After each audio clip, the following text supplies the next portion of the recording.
오늘 재산세, 종부세 그 OX 문제가 나갔지 싶은데요. 이게 재산세, 종부세 OX 문제를 제가 오늘 드렸는데 보니까 그 틀린 부분이 어디가 틀렸는지를 잘 못 알아보니까 여기 좀 해설을 좀 달아가지고 뭐 좀 프린트를 좀 만들어 달라고 뭐 학원에다가 이야기를 좀 하신 것 같은데 좀 제 의도를 좀 이야기해보고 한번 해봅시다. 이게 여기다 우리가 이 OX 이 문제를 여기 바로 옆에다가 바로 정답을 해놓고 그 옆에다가 바로 해설을 달아놓으면 뭐 제 개인적인 생각입니다. 이걸 문제를 근성으로 푸십니다. 대충 푸십니다. 그래서 제가 일부러 해설을 안 달았습니다. 이게 보면은 다 그렇다는 이야기는 아니고 반 이상의 수험생들이 옆에다가 해설을 바로 달아놓으면 이 문제를 이렇게 신경을 써가지고 문제를 풀어보시는 게 아니고 그냥 대충 읽어보고 아 이렇구나 하고 이 프린트를 그냥 버려버립니다. 그럼 학원에서 이 프린트를 그래도 어느 정도 비용을 들여가지고 복사를 한 건데 그래도 한 장을 보더라도 좀 정성껏 보시라고. 그래서 제가 일부러 해설을 안 달아놨습니다. 그러니까 해설을 안 달아놓으면 좀 정성껏 공부하시는 분들은 이게 왜 틀렸는지를 책을 찾아보든지 요약집을 찾아보든지 하실 거고 그게 공부예요. 그래서 제가 일부러 해설을 안 달았고 요 해설은 제 카페에 들어가시면 그 해설이 있고요. 그 다음에 카페 그 해설 그 첨부 파일에 보면은 첨부 파일을 우리가 이제 이렇게 다운로드해서 보시면 여기 틀린 부분을 이렇게 빨간색으로 해놓고 그 다음에 그 틀린 부분에다 이렇게 해설을 다 달아놨습니다. 그래서 제가 일부러 좀 자꾸 찾아보시라고 일부러 해설을 안 단 겁니다. 그런 좀 취지를 좀 이해를 좀 해주시고 그래도 불편하시면 제가 한 다음에는 해설을 다는 걸 한번 고민해 보겠습니다. 그러니까 제 취지는 이거예요. 그러니까 해설이 없으시면 찾아보려고 노력하실 거고 그럼 찾아보면서 공부가 많이 되거든요. 그런 취지로 해설을 안 단 겁니다. 그래서 뭐 제 취지를 조금 이해를 좀 해주시고 조금 불편하겠지만 그거 좀 찾아보십시오. 그래야 이 세법 실력이 늘어납니다. 하여튼 그런 취지가 있다라는 걸 좀 이해를 좀 구하겠습니다. 자, 그 다음에 양도소득세 진도 들어갈게요. 자, 양도소득세에서 기본적으로 5문제가 나옵니다. 자, 그런데 이제 이게 있어요. 뭐가 있냐면은 우리가 이제 양도소득세에서 5문제 정도가 나오는데 이 5문제 중에서 2-3문제는 그냥 단순 암기력을 테스트하는 문제입니다. 근데 나머지 2-3문제는 우리가 문제를 이해하셔야 되고 내가 알고 있는 이야기를 문제에다가 응용할 줄 알아야 양도소득세 문제가 풀려요. 자, 그런데 이 취득세, 재산세에서 출제되는 문제들은 대부분 암기력을 테스트하는 문제입니다.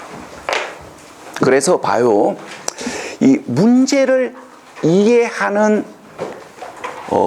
요런 표현을 써서 좀 죄송합니다.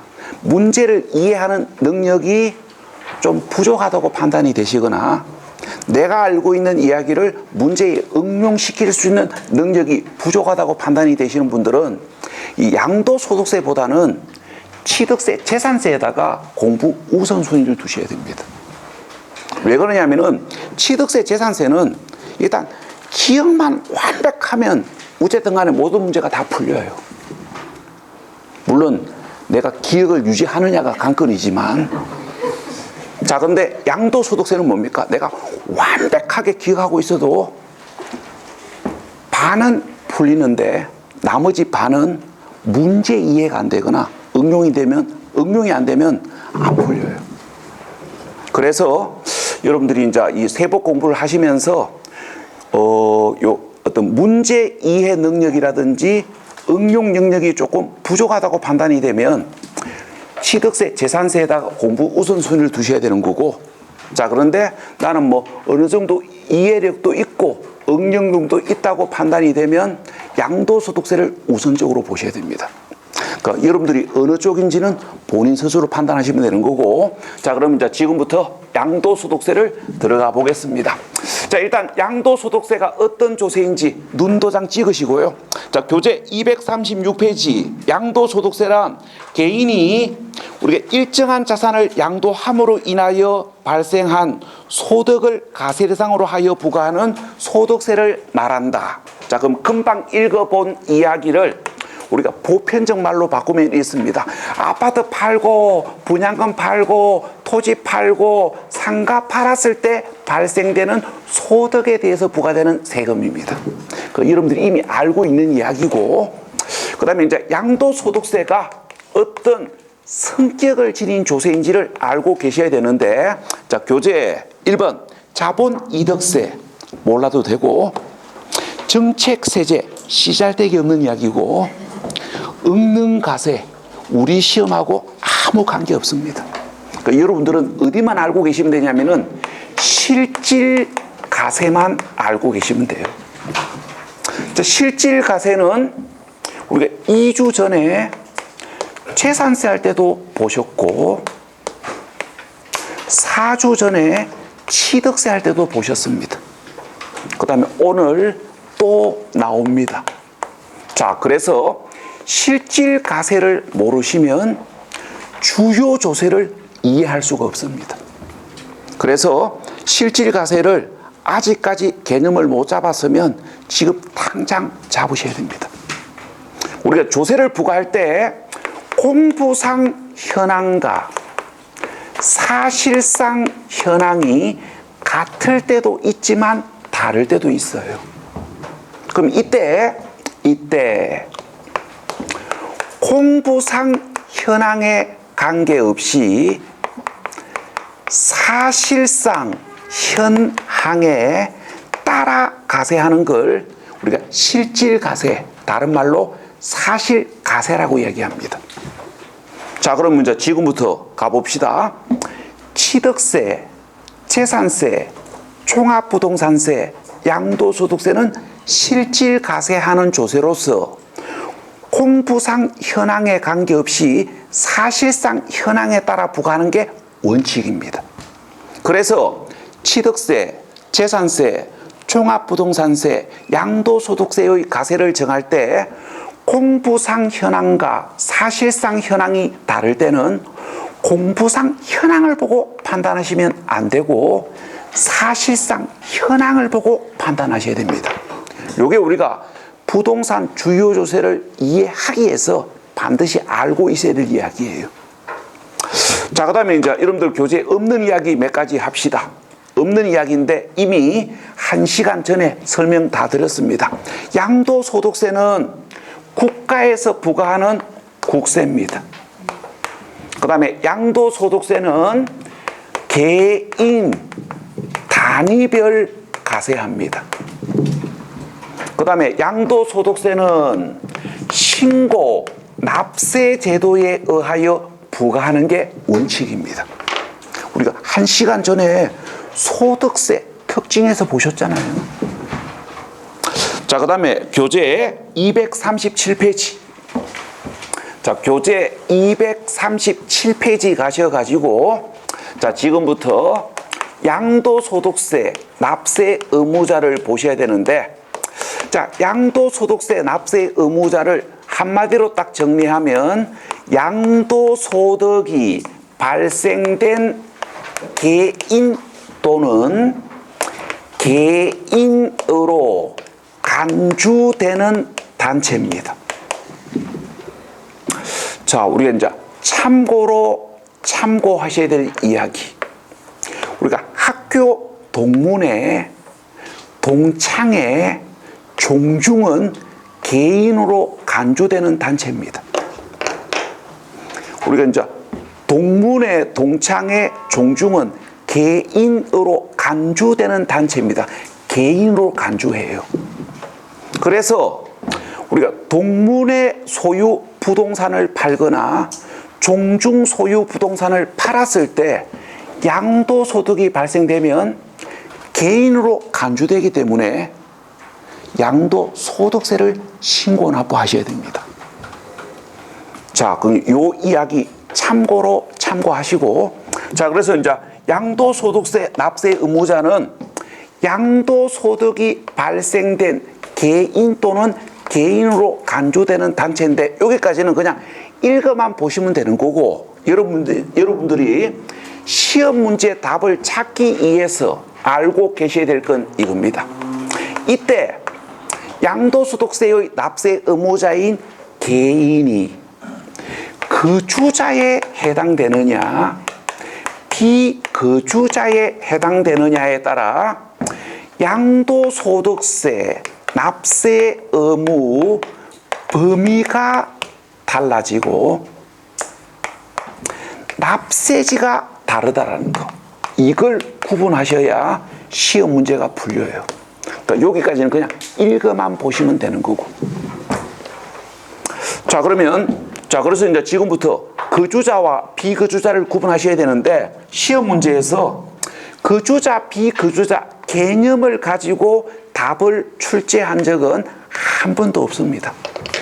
왜 그러냐면은 우리 시험 중개사 세법 시험 범위는 세법 개론, 이론이 아니고 부동산 관련 세법이 시험 범위예요.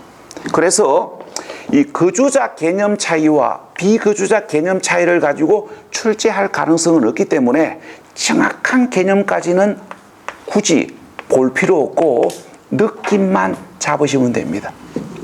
여러분들 교재 보시면 이렇게 적어놨습니다. 거주자 해가지고 뭐라고 적어놨냐면은 국내에 주소를 두거나 우리가 1년, 그러니까 1가세 기간 동안 국내에 183일 이상 거소를 둔 개인을 거주자라고 이야기해놨는데, 뭐 일단 설명을 한번 해볼게요. 자, 국내에 주소를 두면 거주자로 보는 거고, 외국에 주소를 두면 비거주자입니다.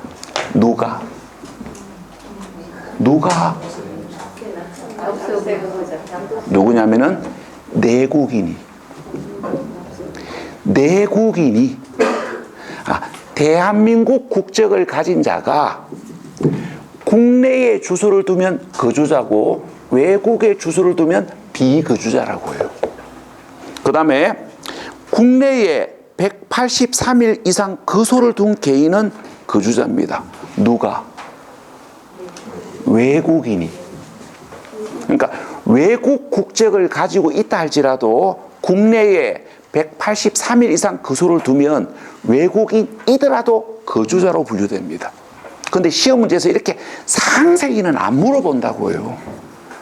그래서 느낌만 잡으시면 됩니다. 요렇게 우리가, 자, 소득세 납세 의무자인 개인이 주로 국내에 거주하면 거주자고 주로 외국에 거주하면 비거주자입니다. 느낌만 잡으시면 돼요. 이게 시험 문제가 아니기 때문에. 여러분들이 시험 문제 답을 찾기 위해서 아셔야 될 건 이거예요. 거주자냐 비거주자이냐에 따라 납세 의무 범위가 달라지고 납세지가 다르다는 거. 자, 그럼 이제 설명을 해볼게요.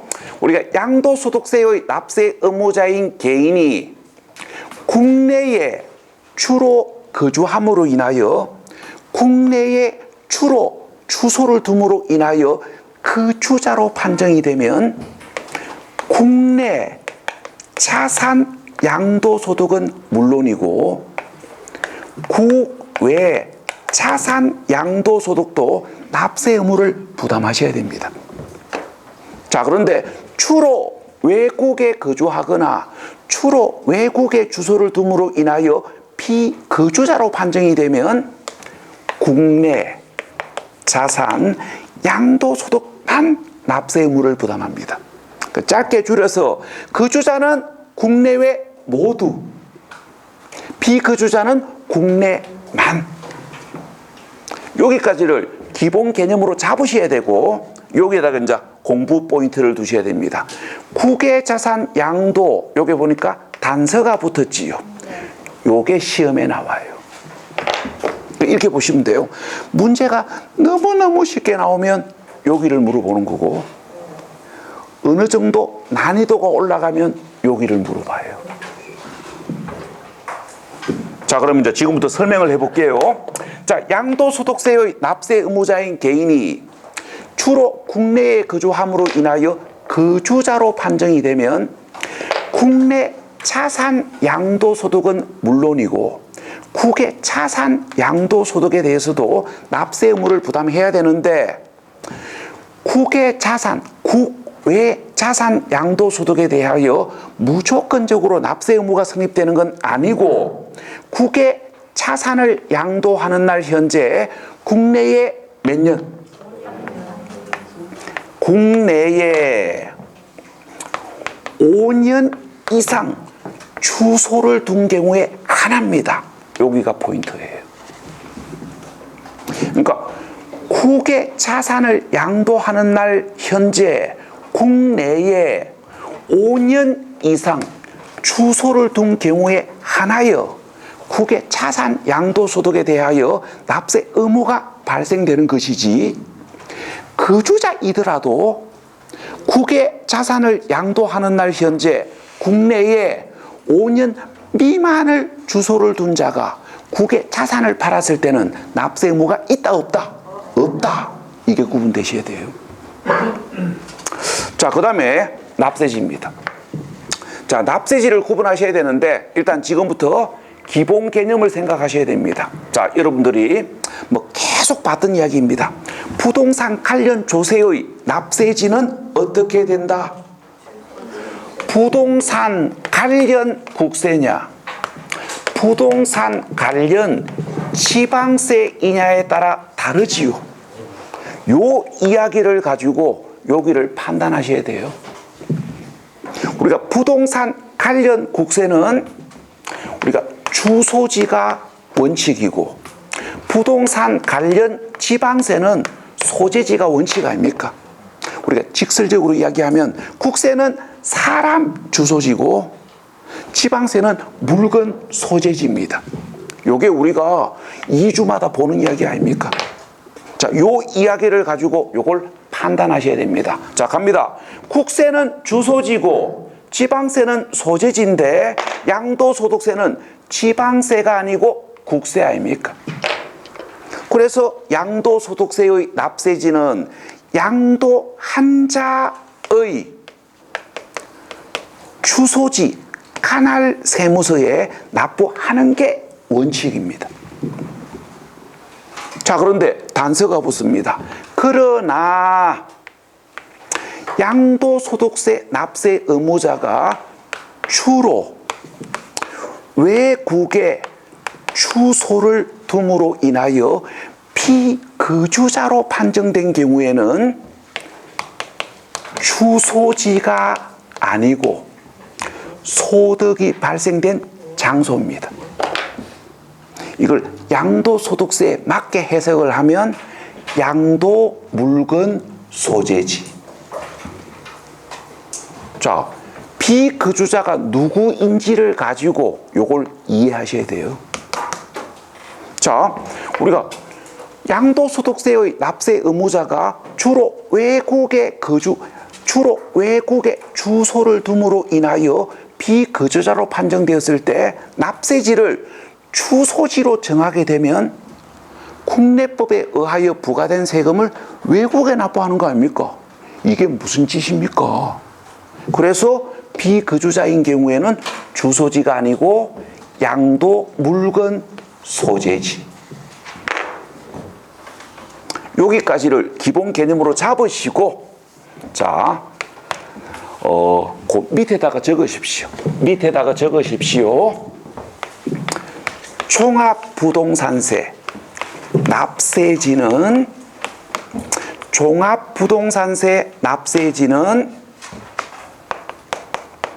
소득세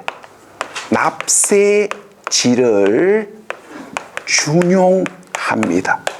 요게 31의 기출짐.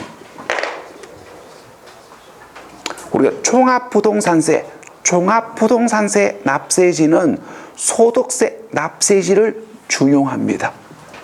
소득세 납세지하고 같다고요. 어떻게? 종합부동산세 납세 의무자가 거주자인 경우에는 주소지, 비거주자인 경우에는 주소지가 아니고 부동산 소재지. 소득세 납세지와 같습니다. 왜? 소득세도 국세고 종합부동산세도 국세니까. 자, 그 다음에 교재 247페이지. 자, 교재 247페이지. 양도. 자, 교재 247페이지. 양도. 자, 지금부터 양도소득세와 관련해가지고 여러 가지를 공부하셔야 되는데 그 중 하나가 양도입니다. 자, 왜 여러분들이 양도소득세에서 양도를 공부하셔야 되냐면은 그 이유는 이렇습니다. 우리가 양도소득세 가세 대상인 것을 양도로 보는 경우로 양도했을 때 양도소득세를 부과할 수 있는 것이지, 가세 대상인 것을 양도했다 할지라도 양도로 보지 아니하는 경우로 양도하면 민법상 양도가 일어나더라도 양도소득세 부과 안 합니다. 그 이제 우리 시험 문제에서 이걸 물어봐요. 어떤 경우를 던져놔 놓고 양도로 보는 경우인지 양도로 보지 아니하는 경우인지를 구분하는 문제가 출제될 수도 있고, 박스 안에다가 양도로 보는 경우로 양도한 경우와 양도로 보지 아니하는 경우로 양도한 경우를 섞어놔 놓고 묻습니다. 다음 중 양도소득세가 부과될 수 있는 경우를 모두 다 고르시오. 이런 문제가 나와요. 그것도 자주. 그래서 여러분들은 두 가지를 잡으셔야 됩니다. 첫 번째, 양도소득세가 부과될 수 있는 경우와 양도소득세가 부과되지 않는 경우를 이해하셔야 되고요. 그 다음에 양도로 보는 경우와 양도로 보지 아니하는 경우를 구분하실 줄 아셔야 됩니다. 자, 그러면 양도로 보는 경우와 양도로 보지 아니하는 경우를 구분하려면은 양도 개념을 이해해야 구분할 거 아닙니까?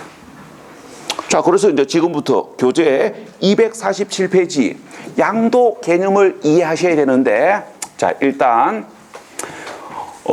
지금 저와 여러분이 무엇을 하고 있는지부터 확실하게 이야기합니다. 자, 지금 이야기하는 양도는 민법상 양도 이야기하는 거 아니에요.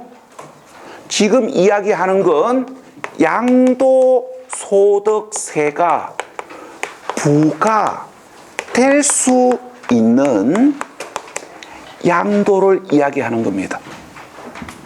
자, 그럼 이제 여러분들이 상식적으로 아는 거, 양도소득세가 부과되려면은 돈 받고 팔아야 되지 그냥 주는 거 아니지요. 돈 받고 팔았을 때 양도소득세가 부과되는 것이지, 대가를 받지 않고 무상으로 이전하면 양도소득세가 부과되는 게 아니고 상속세, 증여세 부과되지요. 그래서 양도소득세가 부과될 수 있는 양도는 유상 이전을 양도소득세가 부과될 수 있는 양도로 보는 것이지, 대가를 받지 아니한 무상 이전은 민법상 양도이지만 양도소득세가 부과될 수 있는 양도로 보지 않습니다. 여기까지는 상식적으로 알고 있는 이야기고, 여기다가 이제 뭐를 집어넣으셔야 되냐면은 실질가세 원칙을 가지고 여기를 이해하셔야 되고 여기를 이해하셔야 됩니다. 자, 가봅시다. 양도소득세는 실질가세하는 조세로서 공부상 현황과 사실상 현황이 다를 때는 공부상 현황에 관계없이 사실상 현황에 따라 부과합니다. 자, 그럼 갑니다. 공부상 현황에 관계가 없기 때문에 양도 사실의 등기 등록 유무는 관계없고 사실상 소유권이 유상으로 이전되면 양도로 봐요. 실질가세를 가지고 요걸 이해하셔야 되고 이해하셨으면 지금부터 해석이 되셔야 됩니다. 자, 첫 번째 해석하셔야 될 거. 사실상 소유권이 유상으로 이전되었을 때 양도로 봅니다. 그래서 사실상 소유권이 이전되었다 할지라도 대가를 받지 아니한 무상 이전은 양도로 보지 않습니다. 그 다음에 사실상 소유권 이전을 양도로 봐요. 그래서 공부상 소유권을 이전 등기를 했다 할지라도 사실상 소유권 변화가 없는 경우에는 양도로 보지 않습니다. 민법상 양도이더라도. 자, 예를 들어서 신탁 해지, 명의신탁 해지, 양도 담보, 공유물 분할. 자, 이걸 암기하려고 그러지 말고 왜 양도인지 왜 양도가 아닌지를 판단하는 능력을 키우셔야 됩니다. 어떻게? 이렇게 사실상 소유권 변화가 있는지 사실상 소유권 변화가 없는지 확인하시고 유상 이전인지 확인하신 후에 사실상 소유권이 유상으로 이전되었다면 법률 행위에 관계없이 양도로 본다고 이야기하시면 되고, 사실상 소유권의 변화가 없거나 무상 이전이면 민법상 양도이더라도 양도로 보지 않는다고 이야기하셔야 됩니다. 자, 그럼 지금부터 확인하십시오. 뭐를? 사실상 소유권의 변화가 있는지 없는지, 유상 이전인지 확인하시라고요. 자, 갑니다. 신탁 해지, 명의신탁 해지, 양도 담보, 공유물 분할은 자, 사실상 소유권의 변화가 있어요, 없어요? 유상 이전입니까? 자, 신탁 해지, 명의신탁 해지는 공부상 소유권만 이전되었다가 공부상 소유권만 돌아오는 것이지 사실상 소유권의 변화는 없지요. 그래서 양도로 보지 않는다고요. 그 다음에 양도담보. 우리가 양도담보는 공부상 소유권만 담보로 제공한 것이지 사실상 소유권을 이전한 건 아니지요. 그래서 양도로 보지 않는다고요. 그 다음에 공유물 분할. 자, 공부상 소유권만 분할한 것이지 사실상 소유권의 변화는 없잖아요. 그래서 양도로 보지 않아요.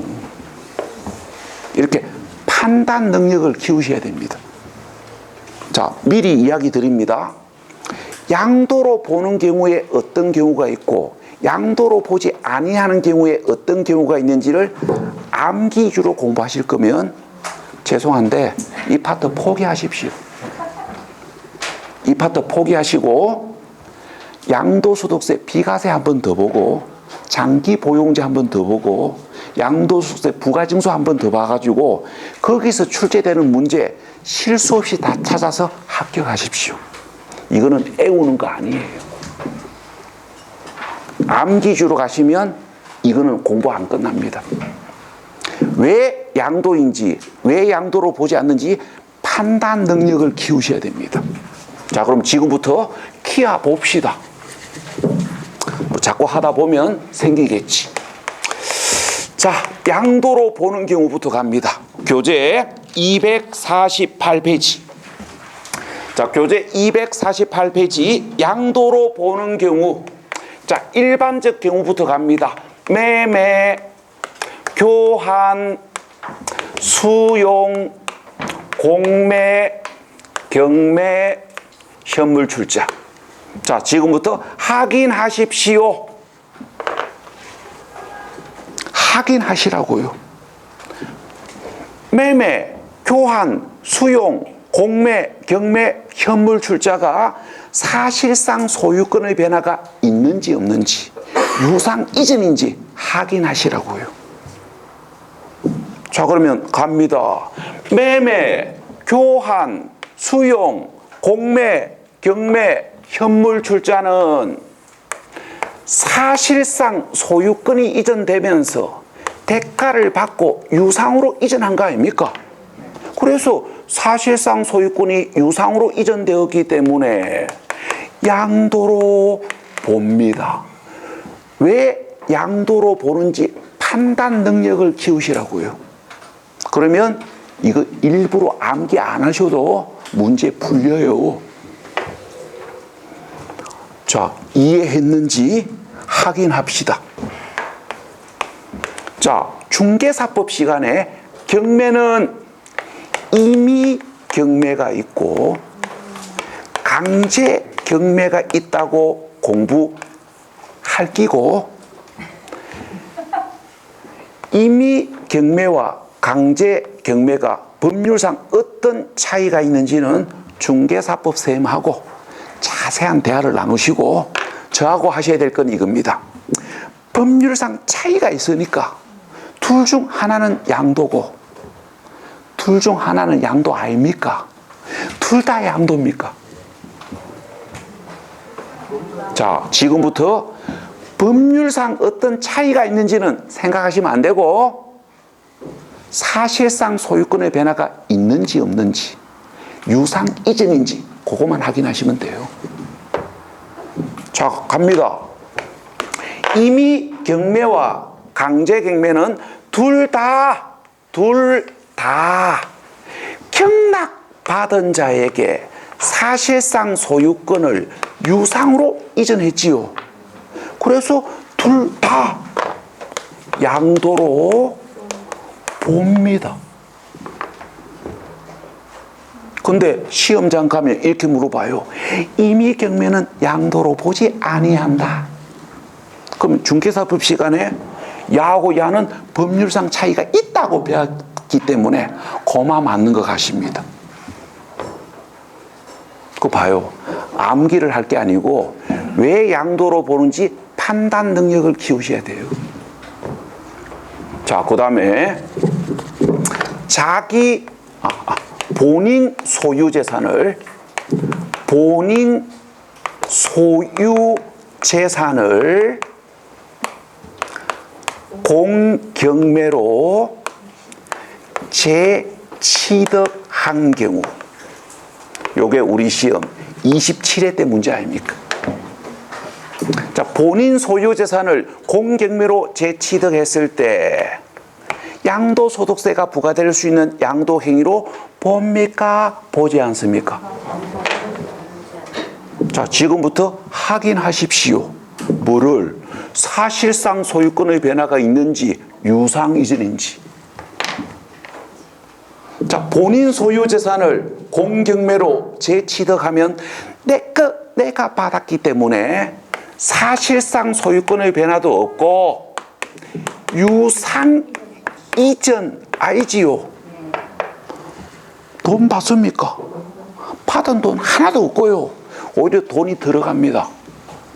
내가 경매 받을 수 있는 경험, 전문적 지식이 부족하다면 전문가인 변호사 도움을 받든지 아니면 경매 교육을 수료한 공인중개사 도움을 받아가지고 경락을 받았다 합시다. 그럼 뭐 해야 됩니까? 경매 대행 수수료 지급하셔야 되잖아요. 돈을 받는 게 아니고 돈이 오히려 들어가요. 그래서 유상이전 아니잖아요. 그래서 양도로 본다, 안 본다? 안 본다. 왜 양도로 보지 않는지 판단 능력을 키우셔야 돼요. 그러면 이거 암기 안 해도 문제가 풀려요. 그 다음에 교재, 부담부 증여. 자, 부담부 증여. 자, 예를 하나 들어 놔놓고 이야기합시다. 자, 예를 하나 들어 놔놓고 이야기를 해 보겠습니다. 자, 이런 이야기를 하나. 자, 갑이 20억짜리 부동산을 하나 보유하고 있고, 갑의 부동산에 갑의 채무가 13억이 설정되어 있고, 갑의 채무 13억을 을이 대신 부담하는 조건으로 갑이 을에게 부담부 증여를 했을 때, 자, 지금부터 이제 이게 구분되셔야 됩니다. 갑이 을에게 양도한 걸로 볼 건지 증여한 걸로 볼 건지. 자, 이걸 구분하시려면은 여기부터 이해하셔야 돼요. 부담부 증여받은 을이 증여자 갑의 채무 13억을 인수받아 가지고 대신 부담하는 것이 무엇을 의미하는지 요거부터 이해하셔야 됩니다. 우리가 부담부 증여받은 을이 증여자 갑의 채무 13억을 인수받아 가지고 대신 갚아주는 것을 세법에서는 을이 갑에게 13억의 대가를 지급한 것으로 봐요. 그래서 갑이 을에게 20억을 모두 다 증여한 걸로 볼 수는 없습니다. 왜? 13억의 대가를 받았기 때문에. 그래서 부담부 증여한 재산 20억 중에서 채무액에 해당하는 금액 13억은, 그러니까 채무액에 해당하는 금액 13억은 대가를 받고 유상으로 이전한 거 아닙니까? 그래서 갑이 을에게 증여한 것으로 보지 않고 갑이 을에게 유상, 양도한 것으로 보고, 사실상 소유권을 유상 이전함으로 인하여 발생된 양도 차익에 대하여 증여자 갑에게 양도 소득세를 부과할 수 있습니다. 자, 그러면 갑이 을에게 실질적으로 증여한 재산은 얼마입니까? 부담부 증여한 재산 20억 중 채무액을 제외한 금액 7억만 갑이 을에게 증여한 거 아닙니까? 그래서 부담부 증여한 재산 20억 중 채무액을 제외한 금액 7억만 갑이 을에게 증여한 것으로 봐요. 그래서 증여받은 자 을에게는 20억에 대한 증여세를 부과하는 게 아니고 7억에 대하여 증여세를 부과합니다. 여기까지를 1차적으로 이해하셔야 되고, 요게 단서 조건이 붙습니다. 그러나 배우자 또는 직계 존비속 사이의 부담부 증여인 경우. 자, 지금부터 이제 조건을 바꾸겠습니다. 자, 갑이 배우자 을에게 부담부 정려하기로 계약서를 작성했을 때, 자, 지금부터 이제 실질과세를 생각하셔야 됩니다. 우리가 양도소득세는 실질과세하기 때문에 공부상 현황을 보고 판단하시면 아니 되고 사실상 현황을 보고 판단하셔야 됩니다. 무슨 말이냐면은 갑하고 배우자 을이 작성한 부담부 정려 계약서, 공부상 현황을 보고 판단하시면 안 되고, 배우자 을이 배우자 갑의 채무를 실제로 인수받아서 실제로 대신 부담하는지 실제 현황을 보셔야 됩니다. 자, 실제 대신 부담한 걸로 볼 수 있다, 없다. 자, 느낌 잘 안 오면 여러분들이 배우자 을이라면은 배우자 갑의 채무 13억 인수받아서 대신 갚아줄 돈 있습니까? 그 돈 있으면 혼자 살지. 자, 그러면 1,300만 원은 몰라도 13억은 대신 못 갚아줍니다. 그럼 이거 뭐 한 거예요? 이거 뭐 한 거냐면은 쇼하는 거예요. 부담부 정려하는 척 쇼한 거지. 실제는 그냥 정려한 거예요. 그래서 배우자 직계 존비속 사이의 부담부 정려인 경우에는 부담부 정려하는 척 쇼한 거지 실제는 그냥 정려받은 것이기 때문에 채무액에 해당하는 금액 13억을 양도로 보지 않고, 그러니까 양도한 것으로 보지 아니하고 정려한 것으로 추정합니다. 그래서 갑이 배우자 을에게 20억 전부를 정려한 걸로 추정해가지고 배우자 을에게 20억에 대한 정려세를 계산합니다. 자, 그런데 이제 요게 다시 조건이 붙습니다. 그러나 객관적 채무인 경우, 자, 무슨 말이냐면은 부담부 정려받은 배우자 을이 배우자 갑의 채무를 실제로 인수받아서 실제로 대신 부담하는 사실이 객관적으로 확인이 된다고요. 그래서 이게 우리가 은행 저당권 채무일 때,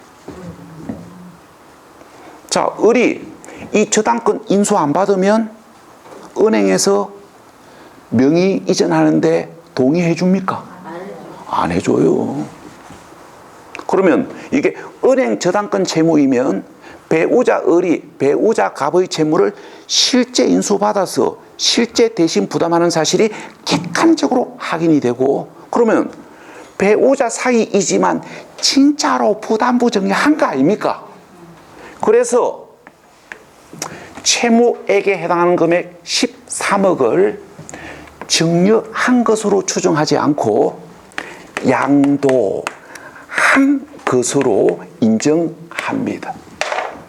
그래서 이게 의제가 아니고 추정 아닙니까? 민법 시간에 배우셨습니다. 정려 의제와 정려 추정은 다르다고. 양도로 보는 경우도 있기 때문에 이게 의제가 아니고 추정이에요.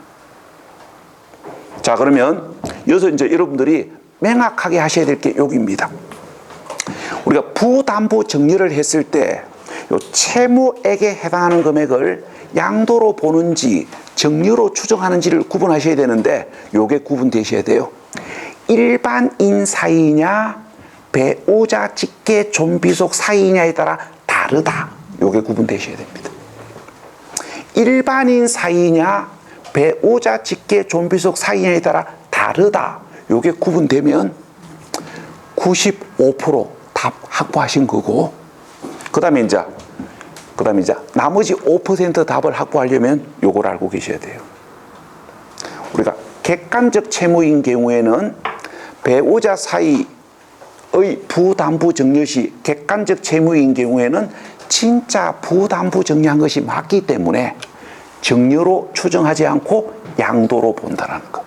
근데 우리 시험 문제에서 여기를 물어본 적은 1회부터 31회 사이에 딱 한 번밖에 없어요. 그래서 여기를 물어본 적은 겨우 한 번밖에 없기 때문에 충분히 이해되시는 분들은 여기까지 잡으시고 혼란스러우신 분들은 여기까지만 잡으십시오. 그 다음에 교재 249페이지 이혼 이자료. 자, 이 이혼 이자료를 이해를 하시려면은 대물변제부터 잡으셔야 됩니다. 그러니까 대물변제를 잡아야 야가 이해돼요. 자, 그래서 대물변제부터 잡으셔야 되는데, 자, 대물변제가 뭔지는 민법 시간에 이미 공부하셨습니다. 자, 예를 들어서 이야기해 봅시다. 자, 갑이 을로부터 빌린 돈. 자, 갑이 을로부터 빌린 돈 5억을 갑이 소유하고 있는 부동산으로 대신 상환했을 때 이게 뭡니까? 대물변제 아닙니까? 우리가 현물로 대신 상환한 게 대물변제 아닙니까? 우리가 현금이 아니고 현물로 대신 상환하는 게 대물변제예요. 자, 여기까지는 민법 시간에 공부하셨고, 대물변제가 왜 양도인지를 이해하셔야 됩니다. 자, 요 그림대로 설명을 해볼게요. 갑이 을로부터 빌린 돈 5억을 부동산으로 대신 상환을 하게 되면 부동산의 사실상 소유권이 채권자 을에게 이전되고 부동산 소유권을 제공함으로 인하여 갑이 을에게 갚아야 할 채무 5억의 변제를 받는다는 이야기는 부동산 양도 대가로 5억을 받았다는 이야기 아닙니까? 그래서 대물변제는 부동산의 사실상 소유권이 유상으로 이전되었잖아요. 부동산의 사실상 소유권이 유상으로 이전되었기 때문에 양도소득세가 부과될 수 있는 양도로 보고, 채무를 상환하기 위하여 을이 갑에게 부동산의 사실상 소유권을 유상 이전함으로 인하여 발생된 양도 차익에 대하여 갑에게 양도소득세를 부과할 수 있다. 여기까지는 이해만 하시면 되는 거고, 지금부터 이제 이걸 이해하고 이걸 기억하셔야 됩니다. 자, 첫 번째. 이혼에 따른 재산 분할은 양도로 보지 아니하지만 우리가 이 자료를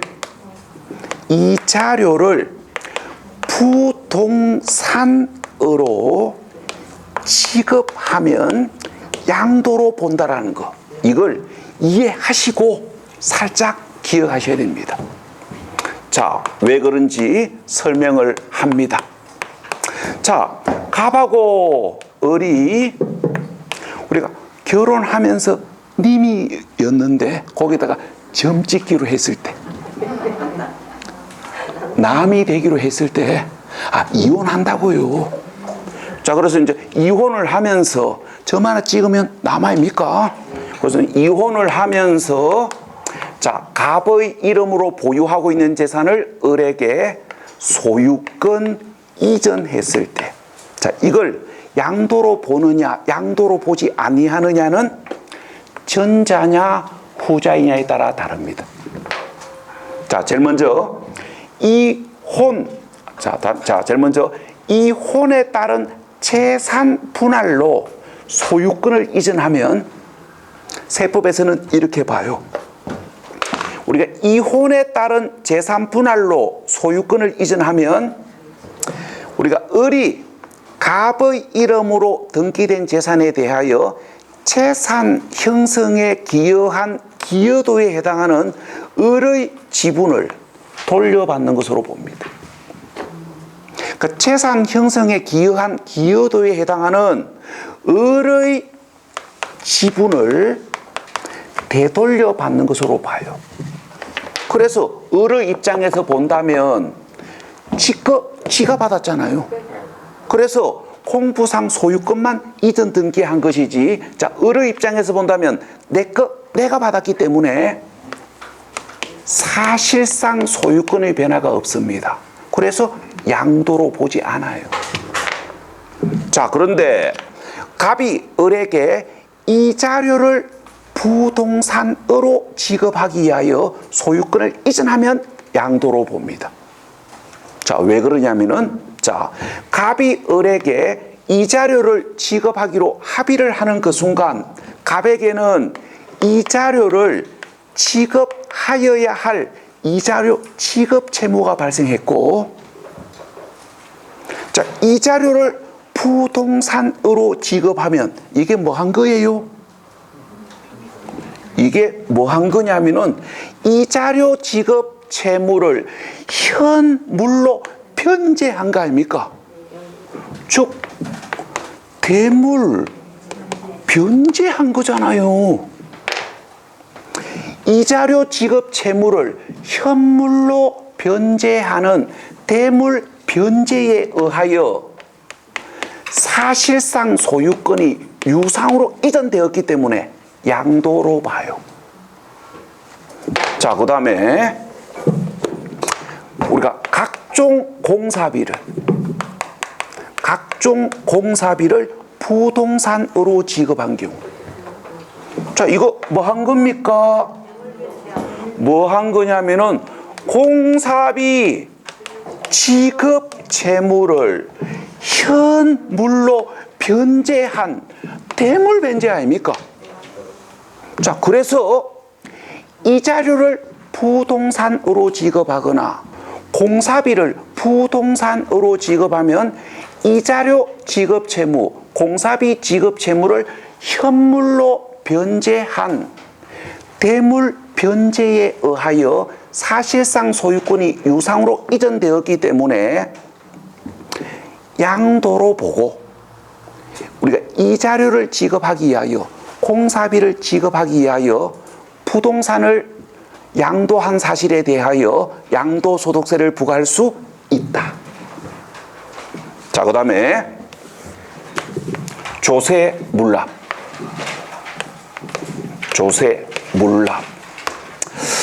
자, 예를 들어서 이제 이렇게 봅시다. 자, 갑이 소유하고 있는 건물에 대하여 울산광역시 남구청에서 재산세를 1,800만 원을 부과했을 때, 자, 남구청은 갑에게 부과한 재산세를 받을 수 있는 조세 채권이 발생한 거고, 갑은 남구청에서 부과한 재산세를 납부해야 할 조세 채무가 발생합니다. 우리가 세금도 채권 채무 관계로 해석합니다. 자, 그러면 자, 여러분들이 2주 전에 배운 이야기, 우리가 재산세는 물납이 가능하지요. 언제? 재산세 납부세액이 1,000만 원을 초과하는 경우로서 신청하여 허가받으면, 그러면 재산세 납부세액이 1,000만 원 초과하기 때문에 신청하여 허가받으면 남구 관할구역 안에 소재하는 부동산으로 물납할 수 있지요. 그래서 남구 관할구역 안에 소재하는 A 토지로 납부했을 때 이게 뭡니까? 물납 아닙니까? 자, 그럼 이 물납은 뭐 한 거예요? 물납은 뭐 한 거냐면은 조세 지급 채무를 현물로 변제한 거, 대물 변제한 거 아닙니까? 조세 지급 채무를 현물로 변제하는 대물변제잖아요. 그래서 대물변제에 의하여 사실상 소유권이 유상으로 이전되었기 때문에 양도로 보고 재산세를 납부하기 위하여 갑이 남구청에 A 토지 사실상 소유권을 유상 양도한 사실에 대하여 갑에게 양도소득세를 부과할 수 있다. 이 세 가지가 대물변제라는 걸 이해하셔야 돼요. 암기하려고 하지 말고요. 이 세 가지가 대물변제라는 걸 이해하시면 자연스럽게 정리되는 거예요. 근데 이걸 수험생들은 대물변제라는 걸 이해하려고 하지 않고 그냥 애우려고 합니다. 그게 힘든 거예요. 이 공부를 이렇게 하셔야 돼요. 대물변제가 왜 양도인지를 먼저 이해하셔야 되고, 이자료를 부동산으로 지급하거나 공사비를 부동산으로 지급하거나 조세물납이 대물변제라는 걸 이해하시면 돼요. 그러면 자연스럽게 정리되는 거 아닙니까? 자, 이렇게 해가지고 양도로 보는 경우 설명은 마무리됐고, 잠시 5분 휴식하셨다가 양도로 보지 아니하는 경우 설명하겠습니다.